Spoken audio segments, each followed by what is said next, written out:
Yes.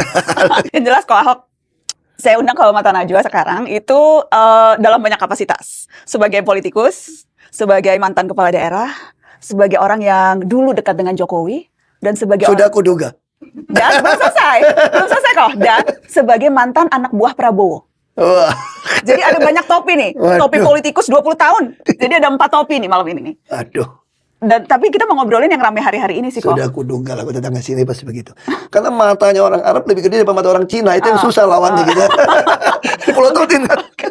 Ngobrol yang isu rame hari-hari ini, karena banyak banget terus terang kok yang bikin banyak kontroversi, dan di antara kontroversi itu banyak banget yang bikin naik darah. Aku mau masuk konkret soal rame-rame soal bagaimana peretasan data. Ketika Ini aku potong, ini baru ada viral, si Oneng kirimin semua. apaan? Apa gue bilang? Ini kan cuma ujung-ujung minta nambah anggaran katanya. Emangnya gampang? Tim narasi saja gitu banyak, 160 lebihan. Emangnya hacker itu kerja sendiri? Nggak bisa. Hacker itu biasa tuh ada tim gitu kan. Nah pertanyaannya, kalau satu orang bilang mau kasih kunci, yang lain ngamuk gak?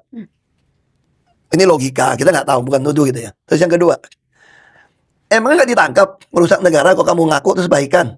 Kan udah minta maaf dan mundur. Nggak bisa dong, ada nggak bisa dong. Kreator bilangnya gini, Tapi ujung-ujungnya mau minta anggaran gitu loh. Kenapa tidak ditangkap? Biar gimana pun mesti ditangkap, soal diampuni beda. Ya, nggak, karena ada siapa Itu tuh? aja, makanya saya Irwandi anggap- atau siapa yang bilang yang minta maaf dan mundur malah hackernya, menterinya malah belum melakukan itu. Makanya bagi saya, Tapi perlu nggak? Itu nggak penting lah.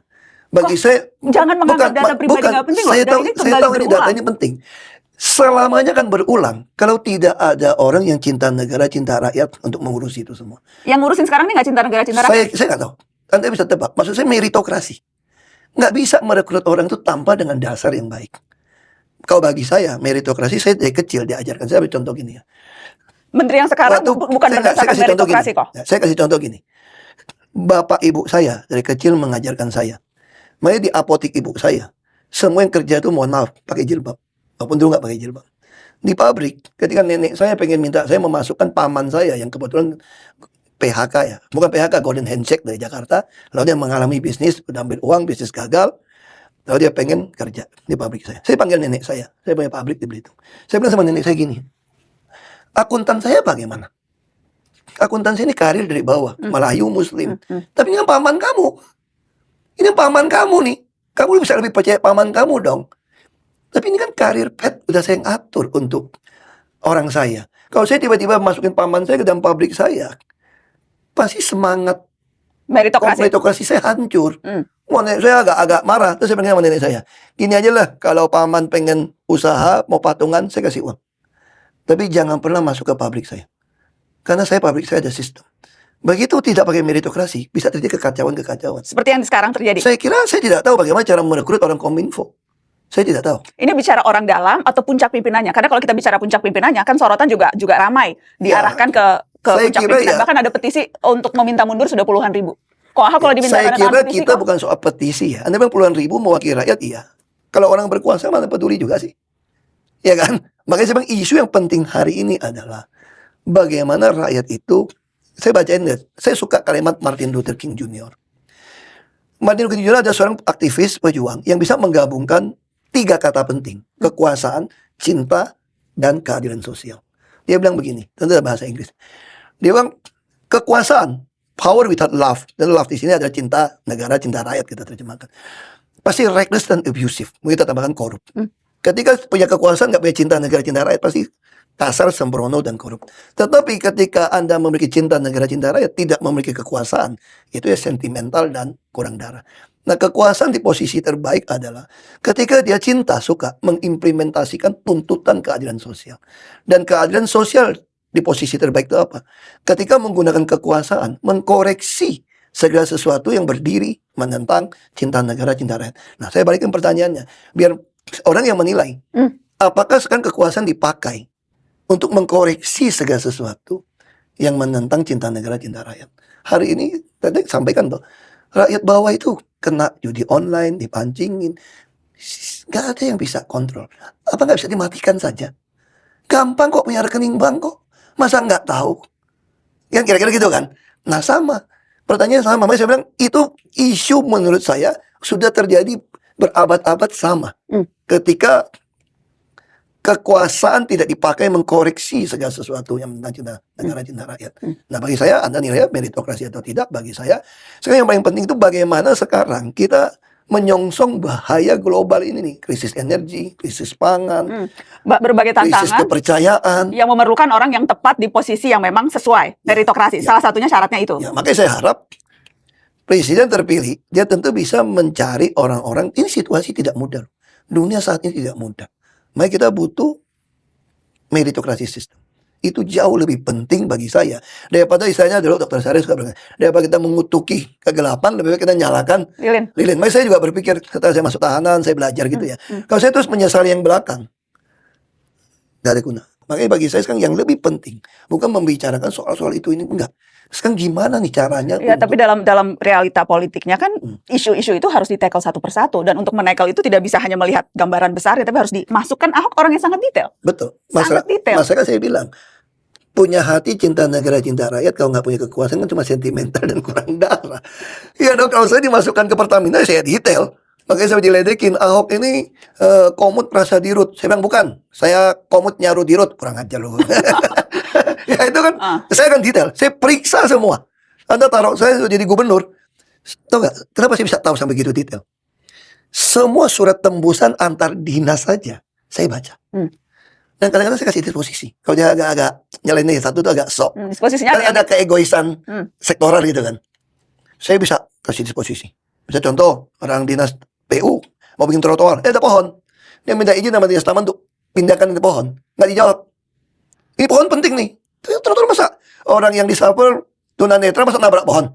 Nggak mau pindahin. Nah, saya bisa baca nih. Saya bisa tulis disposisi. Emang negara Kamboja ya? Lu negara mana nih? Terus saya foto. Saya kirim ke WA Group. Kasih WA Group. Senin, begitu rapim, saya udah tahu semua masalah sampai detail. Karena saya punya kuasa untuk... Makanya kalau sekarang, kita ngomong apa? Kita hanya bisa menghimbau. Berharap. Tuhan udah izinkan Pak Prabowo jadi presiden. Kira-kira gitu toh. Saya adalah orang yang percaya kalau kita gunakan kata amanah. Kekuasaan itu Tuhan yang kasih, Tuhan yang ambil kok. Tuhan kasih sesuatu yang berkuasa pun. Bahkan Idi Amin pun bisa gitu ya. Atau siapapun. Harus percaya kekuasaan itu Tuhan yang kasih. Oke. Dan selama sekarang Ahok tidak ada kekuasaan praktis begitu ya, makanya bisa dilakukan hanya menghimbau. Menghimbau, berdoa.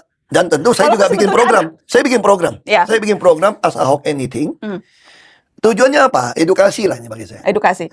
Ya, selamat berjumpa kembali teman-teman. Cuplikan video yang barusan kita saksikan bersama tadi merupakan acara Mata Najwa mengundang Basuki Cahayapurnama atau Ahok dalam kapasitasnya sebagai politikus PDIP Perjuangan. Ya.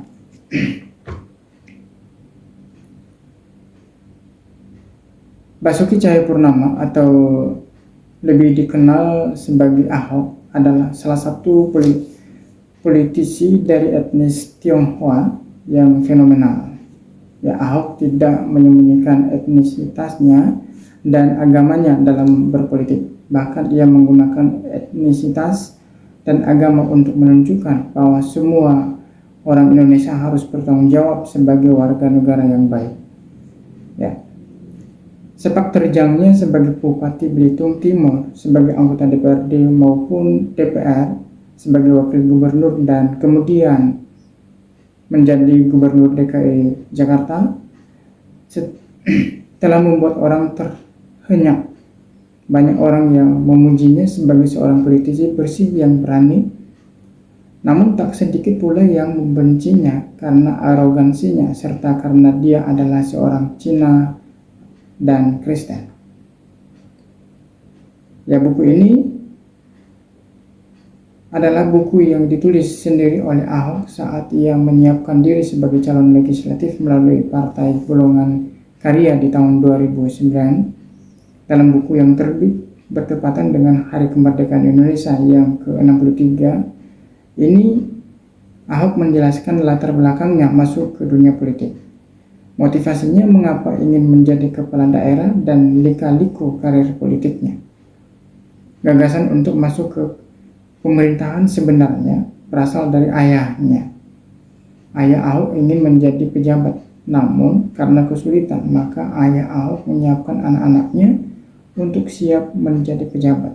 Ahok dan ketiga adiknya disekolahkan setinggi mungkin. Ya, dengan falsafat berburu harimau harus mengajak saudara kandung, ayah Ahok menyiapkan anak-anaknya untuk saling membantu. Salah satu adik Ahok menjadi dokter di kampung halaman. Ahok dan Basuri menjadi pejabat. Sedangkan adik perempuan Ahok menjadi ahli hukum yang bisa membantu kedua kakaknya jika ada masalah di bidang hukum. Ternyata adik Ahok memang menjadi pengacara Ahok saat Ahok terjerat hukum dalam kasus ayat Al-Maidah. Wah. Ayah Ahok tidak saja membela anak-anaknya dengan pendidikan. Ayah Ahok sendiri adalah teladan dalam hal membantu orang miskin. Banyak kejadian yang diceritakan oleh Ibu Ahok tentang bagaimana ayah Ahok tetap membantu orang lain meski dirinya sendiri sedang kekurangan. Ya, Ahok tidak menutupi etnisitasnya. Ia bahkan bangga dengan budaya-budaya leluhurnya yang bisa digunakan untuk membangun karir sekaligus membangun Indonesia. Ia banyak mengungkapkan pepatah Tiongkok kuno yang digunakan sebagai acuan tindakan dalam buku ini. Ya, contohnya adalah orang miskin jangan melawan orang kaya. Orang kaya jangan melawan pejabat. Artinya, supaya bisa membela hak orang miskin, orang kaya harus menjadi pejabat. Ketika Ahok memutuskan untuk masuk dunia politik, ia berpendapat tentangan dari gereja di mana ia berjemaat. Beberapa jemaat menuduh PTP ambisius dan mementingkan kekuasaan daripada Tuhan. Di sisi lain, fitnah kepada PTP dari kelompok yang tidak seagama juga gencar. Ia dituduh sedang membawa misi kekristenan yang dibiayai oleh Vatikan Gereja Katolik, padahal PTP adalah seorang Protestan. Keputusannya untuk menjadi bupati adalah dalam rangka mengimplementasikan imannya. Sebagai seorang Kristen, ia harus bisa menolong banyak orang. Menjadi bupati adalah salah satu cara efektif supaya bisa menolong orang banyak. Sebab kemampuan harta sendiri tentu tidak seberapa jika dibandingkan dengan kemampuan APBD untuk memperbaiki taraf hidup orang banyak. Jadi memilih untuk menjadi bupati adalah sebuah panggilan iman. Menjadi pejabat bagi Ahok adalah untuk kepentingan orang banyak dengan pengorbanan, bukan mengatasnamakan Tuhan, tetapi menikmati kelimpahan hidup di atas penderitaan masyarakat yang miskin dan tanpa harapan. Bagi Ahok, masuk dunia politik adalah prophetic voice, bukan political voice. Ahok tidak segan-segan belajar dari pihak lain, termasuk kepada hal-hal baik dari agama lain yang tidak diyakininya. Misalnya tentang hadis Nabi yang mengatakan belajarlah sampai ke negeri Tiongkok. Perenungan Ahok tentang hadis ini membawanya kepada dua prinsip pendidikan Tiongkok, yaitu satu, kalau ada pendidikan maka harus tidak ada kemiskinan, harus tidak ada diskriminasi. Dalam dunia pendidikan harus ada kejujuran. Oleh sebab itu, penguasa harus mengupayakan sistem pendidikan yang tidak ada diskriminasi melalui memilih pemimpin yang jujur. Ya, Ahok mendiskusikan mengapa sistem demokrasi yang telah memberikan kesempatan besar kepada rakyat untuk memilih sendiri pemimpinnya kok belum bisa mengubah kesejahteraan. Apakah karena sistem demokrasi kita belum sehebat Amerika, atau sistem demokrasi kita itu sendiri yang salah? Ahok menyampaikan bahwa rakyat masih mudah dipengaruhi untuk memilih pemimpin yang sekutu, seagama, segolongan daripada memilih pemimpin yang benar-benar mampu mengimplementasikan program-programnya. Ya, ia juga menyoroti sesumpah jabatan yang dilakukan atas nama Tuhan, tetapi tidak pernah ditaati oleh pemimpin yang disumpah tersebut. Menjadi jujur dan setia pada sumpah memang berat. Ahok membagikan pengalamannya menghadapi suap-suap yang sering disodorkan kepadanya saat menjadi pejabat, khususnya saat menjadi Bupati Belitung Timur, termasuk saat pembahasan APBD untuk menjaga kejujuran Ahok, menyarankan dan sudah mempraktikkan untuk membuka laporan pajaknya kepada publik. Dengan laporan pajak itu semua orang akan tahu besar pendapatan dan sumbernya dari mana. Tentang kemiskinan, Ahok memaparkan program pendidikan dan jaminan kesehatan. Tanpa kedua program tersebut, program-program lain seperti UMKM tidak akan mampu mengentaskan kemiskinan. Gubernur DKI Jakarta namun sepak terjang Ahok sebagai pejabat publik sangat dikenal kejujuran dan keberaniannya mencegah korupsi. Ahok jatuh karena hal yang sama, ia menjadi musuh utamanya, yaitu SARA. Namun setelah mendekam dalam penjara, ia masih tetap ditakuti. Buktinya saat ia dikabarkan akan ditempatkan sebagai pemimpin di sebuah BUMN, banyak orang yang memprotesnya. Ahok juga membawa efek bagi generasi muda Tionghoa. Saya menyebutnya sebagai efek Ahok, generasi muda Tionghoa yang sepertinya tidak peduli kepada bangsa dan kebanyakan mencari aman dengan konsentrasi ke dunia perdagangan. Ternyata kini berbeda. Anak-anak muda Tionghoa Indonesia banyak yang masuk dunia politik tanpa takut. Generasi Tionghoa yang sudah 100% merasa Indonesia ini berani berpolitik tanpa takut diskriminasi karena ketionghoanya.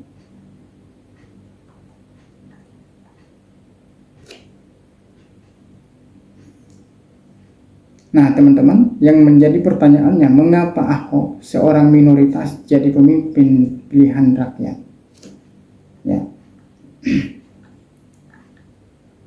Dalam hal ini ada dua indikator mengapa Ahok diterima dan dipilih sebagai pemimpin pilihan rakyat. Pertama, Ahok memiliki seorang ayah yang bernama Indra Cahayapurnama atau almarhum. Ia kerap dipanggil Kim Nam dan terkenal sebagai seorang pengusaha yang dermawan dan anti korupsi di Pulau Belitung dulu. Tentu rakyat melihat ayah Ahok karena logika rakyat adalah bapaknya saja jujur dan dermawan.